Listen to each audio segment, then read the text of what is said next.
Beloved in the Lord, I bring you greetings in the name of God the Father, the Son, and the Holy Spirit. Here we are. We have stepped into the month of May. In this month of May, the title for our monthly digest is Weapons. Weapons. Someone listening to me out there, most often we talk about weapons. And when we talk about weapons, we are talking about weapons that are fashioned, designed, orchestrated against us. In most cases, we attribute these weapons to the outer world. That is, weapons that are coming from somewhere against us. And it is not only Christians who believe that there are weapons designed, fashioned, and tailored against us. Even unbelievers and other religious sects believe in that. In fact, we Christians, oftentimes when we say that weapons are fighting against us, we refer to weapons that is stated in the book of Isaiah 50, the verse number 17, and I read, "No weapons formed against you shall prosper, and every tongue which rises against you in judgment you shall condemn." I have come to draw your attention on the fact that the weapons we are talking about are put into two categories. The first weapon I want to actually bring your attention on is external weapon. Weapons that the book of Isaiah is talking about. Weapons that are designed by others. Weapons that are designed by spiritual world. Weapons that are designed, it could be even your friends, that you have no idea about. Those are the categories that the book of Isaiah is touching on. That they are weapons that are formed against you without your knowledge.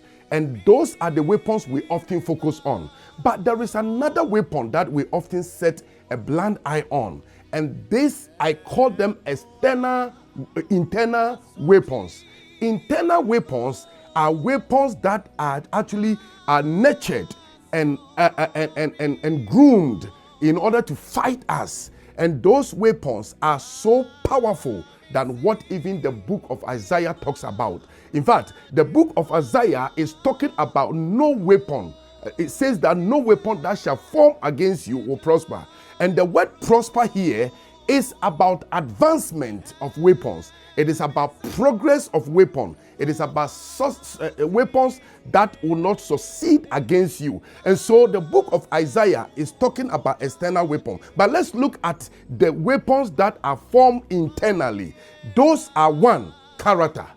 In fact, your character can fight against you than the weapons that the book of Isaiah is talking about. So your character, some character traits, your character at work, your character even in the church, your character even within your circle can be weapons. Not only that, the second weapon that I term it internal weapon is habits.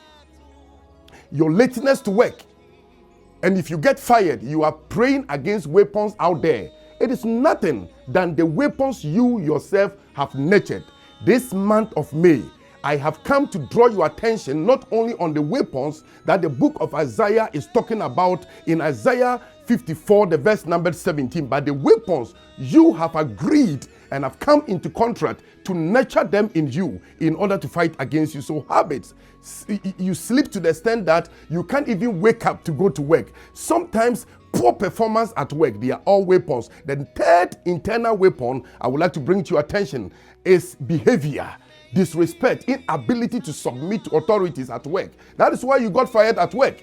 That is why you are not being promoted. That is why even you are not seen in the church as someone that can support the church, because your inability to submit.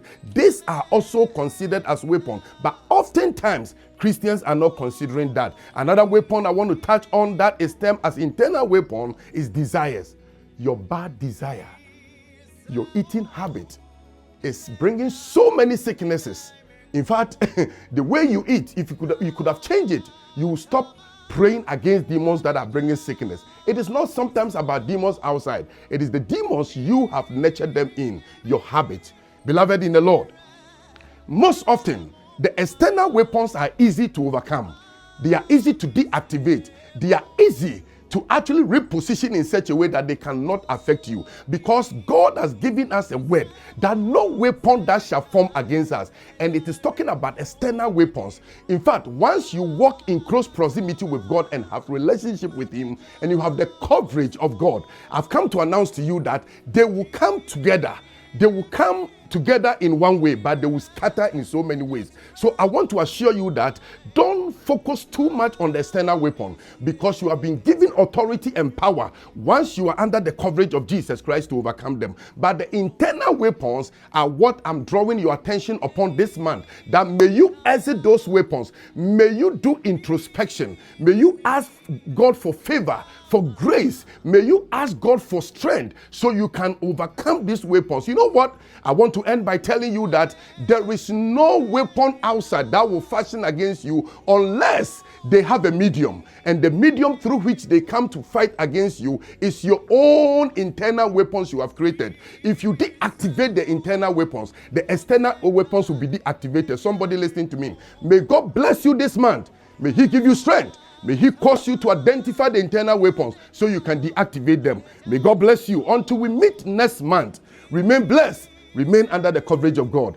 It is coming from Reverend Samuel Afoakwa Badu, District Minister of Canada, and also Minister in charge of Shalom Congregation, the prestigious church in the city of Calgary, Canada. Bye for now. God bless.